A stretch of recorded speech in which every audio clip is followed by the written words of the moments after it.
एक नई वीडियो के साथ आज मैं फिर हाजिर हूं, आपका होस्ट और दोस्त विक्रांत जोशी। आपका स्वागत करता हूं मैं आरएम शॉर्ट्स में, जिसमें हम लेके आते हैं दिन भर की स्पेस और डिफेंस न्यूज की टॉप खबरें। तो चलिए जान लेते हैं। वीडियो की शुरुआत करने से पहले मैं चाहता हूं कि आप मुझे ट्विटर पर फॉलो कर लीजिए, लिंक आपको डिस्क्रिप्शन में मिल जाएगा और स्क्रीन पर भी मिल जाएगा। इसके अलावा मैं ये कहना चाहता हूं कि अगले 1-2 दिन में मैं वैभव सिंह जी से बात करूंगा और हम एक कोलैबोरेशन वीडियो बनाएंगे। वो वीडियो कॉल के माध्यम से होगी, सोशल डिस्टेंसिंग का ख्याल रखते हुए। डिफेंसिव ऑफिस का सब्जेक्ट तो आप लोग जानते ही होंगे कि भारत पाकिस्तान के रिलेशन, पूरे विश्व में इस्लामिक रेडिकलेशन कैसे फैल रहा है। इसके अलावा टेररिज्म के बारे में वो बात करते हैं अपनी वीडियोज में। तो इससे रिलेटेड जो आपके प्रश्न होंगे वो कमेंट बॉक्स में लिख दीजिएगा। मैं ऐसे ही वही प्रश्न चूज करूंगा जो कि सबसे ऊपर होंगे, जिनको सबसे ज्यादा लाइक मिले होंगे। और यदि आपका प्रश्न पहले से ही किसी ने पूछ लिया है तो आप केवल उसको लाइक कर दीजिए, वह प्रश्न मैं इंक्लूड कर लूंगा और मैं मानूंगा कि वही सबसे जरूरी प्रश्न है। तो फिर उसको वीडियो कॉल में उनसे बात करके पूछा जाएगा और उस वीडियो को मैं अपने दूसरे चैनल पे अपलोड करूंगा, जो कि जिसका लिंक आपको डिस्क्रिप्शन में मिल जाएगा। तो दूसरे चैनल को भी आप फॉलो कर लीजिए और सब्सक्राइब कर लीजिए, ताकि जब मैं कल परसों वो वीडियोस में डालूं और रेगुलर उनके साथ बात करके मैं रेगुलर वो वीडियो डालूंगा उस चैनल पे, तो आपको वो प्राप्त हो सके। इस चैनल को मैं डिफेंस और स्पेस के लिए रखना चाहता हूं और उसमें हम अलग अलग लोगों से बात करके कोलैबोरेशन वीडियो जैसा उस चैनल पे अपलोड करेंगे। तो जल्दी से जाकर उसको भी फॉलो कर लीजिए और अपने प्रश्न कमेंट बॉक्स में जरूर लिखकर डाल दीजिए। अपनी सबसे पहली खबर की बात करेंगे तो वो भारत के अपाचे हेलीकॉप्टर्स की तरफ से आ रही है। आपको पता है कि पठानकोट एयरबेस में इसको पोस्ट किया गया है और नए अपाचे हेलीकॉप्टर हमने अमेरिका से खरीदे हैं, बोइंग के द्वारा इसको बनाया जाता है। तो आज जब ये पठानकोट एयरबेस से उड़ान भर रहा था तो अचानक से इसमें कुछ टेक्निकल ग्लिच आ गया, टेक्निकल प्रॉब्लम आ गई, जिसके कारण इसको होशियारपुर में उतरना पड़ा और खेतों के बीच में इसको उतारना पड़ा।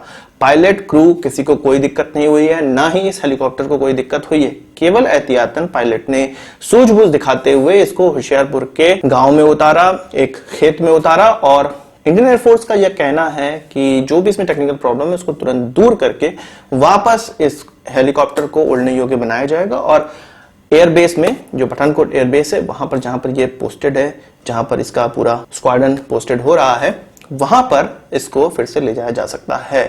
कोई घबराने वाली बात नहीं है, कोई बहुत बड़ा एक्सीडेंट नहीं हुआ है। वही बात करें रशिया की, तो अमेरिका का एक आरोप रशिया पे लगा है कि बुधवार को रशिया ने एक एंटी सैटेलाइट मिसाइल दागी।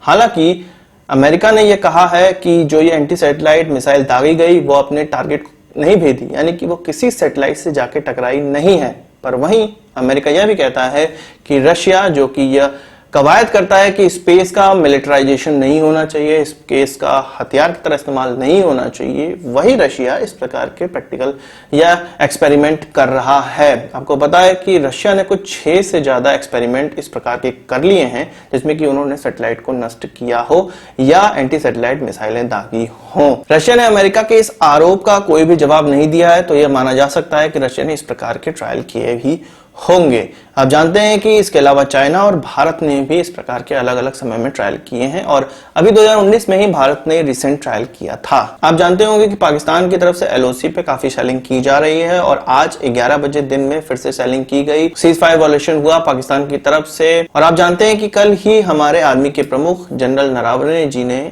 वहां का दौरा भी किया है, एलओसी का दौरा भी किया है, जहां पर इस प्रकार के वायलेशन हो रहे हैं और जहां पर आतंकवादियों को मार के गिराया भी जा रहा है। तो हमारे आर्मी चीफ का एक नया बयान सामने आया है। उन्होंने कहा है कि जहां पूरा विश्व और भारत चाइनीज वायरस से लड़ने का प्रयास कर रहा है, हालांकि उन्होंने कोविड-19 का नाम लिया, तो चाइनीज वायरस से लड़ने का प्रयास कर रहा है, वहीं पाकिस्तान टेररिस्ट को पुश कर रहा है कश्मीर में और वो एलओसी पर एक जंग का माहौल बनाना चाहता है। वहीं पीओके के एक पॉलिटिकल एक्टिविस्ट ने भी यह कहा है कि जो इस बार का सीज फायर वायलेशन हुआ है वो भारत की तरफ से नहीं हुआ, वो पाकिस्तान की तरफ से हुआ है। पाकिस्तान इस प्रकार की चीजें इसलिए कर रहा है, एक तो वो टेररिस्टों को अंदर भारत में घुसा सके, इसके अलावा वो इसलिए भी कर रहा है कि चाइनीज वायरस से लड़ने में जो पाकिस्तान फेल हुआ है उसको छुपाने के लिए इस प्रकार के एलओसी पे कार्रवाई कर रहा है, ताकि पूरा जो ध्यान है इंटरनेशनल कम्युनिटी का वो एलओसी पे चला जाए, ना कि जो पाकिस्तान का फेल्योर है उस पर। वहीं कई बार भारत का यह कहना है कि जो कश्मीर में टेररिस्ट घुसाए जाते हैं उनकी ट्रेनिंग तालिबान में होती है, तालिबान के द्वारा की जाती है, अफगानिस्तान में होती है।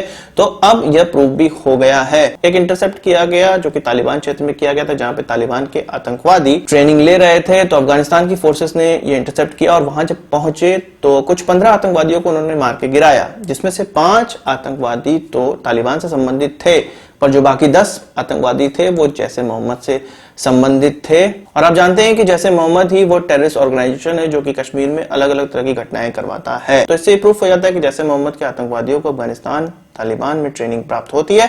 और भारत जो ये आरोप लगाता है कि आईएसआई के द्वारा ये सब चीज करवाया जाता है, वो बिल्कुल सही प्रूफ हो जाता है यहां पर। वही बात करें पाकिस्तान के डेट रिलीफ की, तो आप जानते हैं कि पाकिस्तान जब से ये चाइनीज वायरस सामने आया है तब से डेट रिलीफ की बात कर रहा है, कर्ज माफी की बात कर रहा है, और उसको एक मौका मिल गया है, उसको एक खुशी प्राप्त हो गई है कि ये चाइनीज वायरस आया जिसके कारण हमको डेट रिलीफ प्राप्त होगी या हमें और एक्सटेंशन मिलेगा और समय मिलेगा कि इस कर्ज को चुकाने के लिए आपको और समय दिया जाता है। तो उनका जो अरमान थे वो पूरे हो गए हैं। 2 फायदे उनको हुए हैं। पहले में उन्होंने G20 देशों से गुहार लगाई थी कि विश्व जगत में कहें कि जिन देशों पे कर्ज है उनको थोड़ा और समय दिया जाए उस कर्ज चुकाने के लिए या उसका इंटरेस्ट चुकाने के लिए, क्योंकि जो चाइनीज वायरस है उसे लड़ने के लिए पैसे वहीं लगाने पड़ रहे हैं। तो 75 देशों को पाकिस्तान सहित यह छूट मिल गई है कि वो अगले दिसंबर से अपना कर्ज चुकाना स्टार्ट करें या उसकी जो अदायगी है वो करें। इसके अलावा आईएमएफ के द्वारा